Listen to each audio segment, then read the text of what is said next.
उत्तर प्रदेश के सहकारिता विभाग के राज्य मंत्री स्वतंत्र प्रभार जेपीएस राठौड़ ने आज बरेली में विभागीय अधिकारियों के साथ एक महत्वपूर्ण समीक्षा बैठक की। बैठक में विकास कार्यों और सरकारी योजनाओं की प्रगति का जायजा लेने के बाद राज्य मंत्री ने पत्रकारों से बातचीत की। इस दौरान उन्होंने केंद्र व राज्य सरकार की उपलब्धियां गिनाई, कानून व्यवस्था पर कड़ा रुख अख्तियार किया और हाल ही में हुई एक दुर्भाग्यपूर्ण होटल दुर्घटना पर दुख जताते हुए प्रदेश भर में कड़े जांच अभियान के निर्देश दिए। सहकारिता राज्य मंत्री जेपीएस राठौड़ ने प्रधानमंत्री नरेंद्र मोदी के नेतृत्व की सराहना करते हुए कहा कि देश में बीते 12 साल विकास, विश्वास और जन कल्याण के रहे हैं। सरकार ने नकारात्मक राजनीति को पीछे छोड़कर परफॉर्मेंस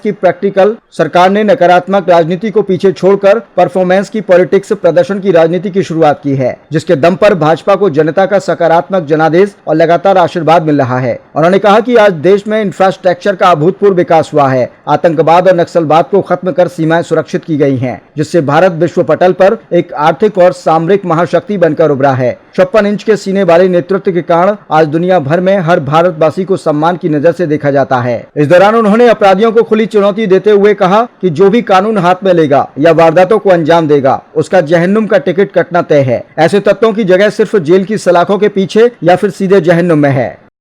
निश्चित रूप से प्रधानमंत्री नरेंद्र मोदी जी के नेतृत्व में जिस तरीके से भारत में इंफ्रास्ट्रक्चर और विकास के काम हुए हैं, 12 साल विकास के हैं, 12 साल विश्वास के हैं, 12 साल जन कल्याण के हैं। और माननीय प्रधानमंत्री जी ने जिस तरीके से देश का इंफ्रास्ट्रक्चर बनाया और बढ़ाया है और जिस तरीके से विकास के कीर्तिमान प्रतिमान स्थापित किए हैं, जिस तरह से देश में आतंकवाद को हमने खत्म किया है, नक्सलवाद को हमने खत्म किया है, हमने सीमाओं को सुरक्षित करने का काम किया है, हमने देश को एक आर्थिक महाशक्ति बनाने का काम किया है, देश को एक सामरिक महाशक्ति बनाने का काम किया है। विश्व पटल पर एक नया नाम भारत का उभर कर आया है और दुनिया के सभी बड़े देश आज भारत को, हर भारतवासी को बड़े सम्मान के साथ देखते हैं। हमें इस पर गर्व है कि देश के 56 इंच के सीने वाला व्यक्ति आज देश का नेतृत्व कर रहा है। और माननीय प्रधानमंत्री जी ने जिस तरीके से इन 12 सालों में पूरा राजनीतिक एक पैराडाइम शिफ्ट है। पहले नकारात्मक राजनीति के कारण लोग सत्ता में आते थे, हम परफॉर्मेंस की पॉलिटिक्स कर सत्ता में पुनर्वापसी करते हैं और उसके साथ साथ पॉजिटिव मैंडेट ले रहे हैं।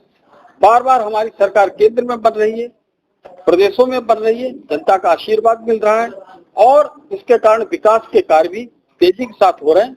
मैं इस समय अपने पूरे देशवासियों को भी बहुत आभार व्यक्त करना चाहता कि माननीय प्रधानमंत्री नरेंद्र मोदी जी को और भारतीय जनता पार्टी को लगातार उनका आशीर्वाद मिल रहा है।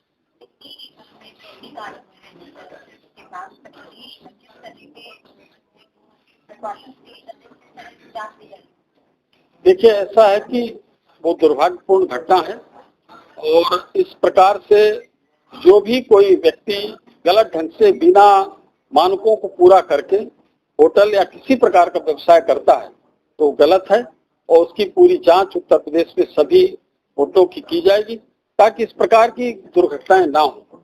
और मुझे लगता है कि इस पर प्रशासन को भी सख्त रहना चाहिए, किसी प्रकार के ऐसी जान के साथ कोई खिलवाड़ ना हो सके। और उन सभी जिन्होंने अपने परिवार के लोगों को खोया है, उन परिवार के लोगों के साथ मेरी संवेदनाएं हैं और मैं समझता हूं कि सभी जो प्रशासन के जिम्मेदार लोग हैं उनको इस बात का ध्यान रखें कि इस प्रकार की घटनाओं की पुनरावृत्ति यहाँ पर नहीं।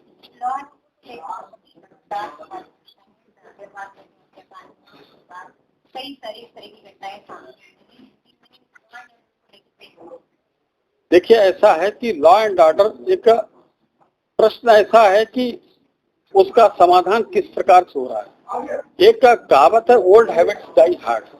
तो पुरानी जो आदतें हैं तमाम अपराधी माफियाओं की डाल के पुरानी सरकारों में चले गए, धीरे धीरे करते करते उनको हम हर तरीके से उनको उनके मानसिक रूप से भी तोड़ रहे हैं और शारीरिक रूप से भी तोड़ रहे हैं, उनके हर एक्टिविटी को बाधित करने का काम कर रहे हैं। लेकिन इसके बावजूद भी कहीं न कहीं कोई न कोई व्यक्ति इस प्रकार का निकल जाता है और इसमें काफी समय लग रहा है। और मुझे लगता है कि जो लोग इस प्रकार की घटनाओं को अंजाम देंगे उनका जहन्नुम का टिकट कटना तय है। उनका केवल एक ही स्थान है कि वो वहां पर जाएं, नहीं तो जेल के शिक्षों के पीछे रहें।